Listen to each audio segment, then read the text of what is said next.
کۆمیسیۆنی باڵای سربەخۆی هەڵبژاردنەکانی عێراق زۆرینەی ئامادەکاریەکانی بۆ ئەنجامدانی هەڵبژاردنی خولی شەشەمی ئەنجومەنی نوێنەرانی عێراق تەواو کردووە کە بڕیارە لە 11 تشرینی دووەمی ئەم ساڵ بەڕێوە بچێت.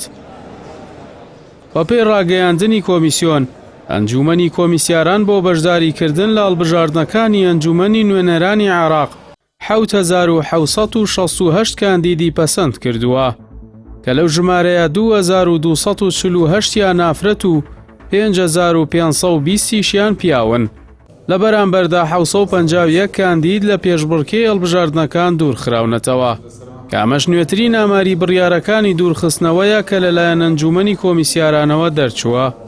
بەپێی ئامارەکانی کۆمیسیۆن، ژمارەی دەنگدەرانی تۆمارکراو کە مافی دەنگدانیان لەم خولەی هەڵبژاردندا هەیە 21,404,291 دەنگدەرە لە ناو عێراق. لەو ژمارەیە 20,063,773 کەسیان دەنگدەری گشتی و 1,313,980 کەسیان دەنگدەری تایبەتن. هەروەها ژمارەی دەنگدەرانی ئاوارە 26,538 کەسە. دەنگدانی گشتی لە 8,703 ناوەند بەڕێوە دەچێت کە لە 39,285 وێزگە پێکدێن.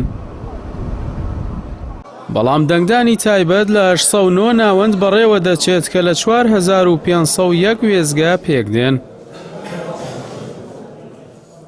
ئەڵمەتی بانگەشەی هەڵبژاردن بۆ کاندیدە پەسەندکراوەکان لە 3 تشرینی یەکەم دەست پێ دەکات و تا کاتژمێر 7 بەیانی ڕۆژی شەممە 8 تشرینی دووەمی 2025 بەردەوام دەبێت.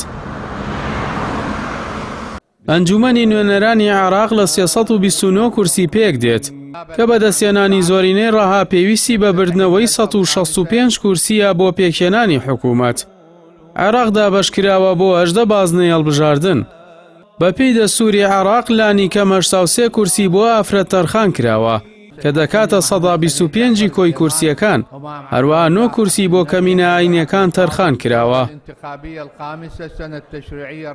هەرێمی کوردستان لە 3 بازنەی هەڵبژاردن پێک دێت. هەولێر 14 کورسی، دوهۆک 10 کورسی، سلێمانی وەڵەبجە 17 کورسی.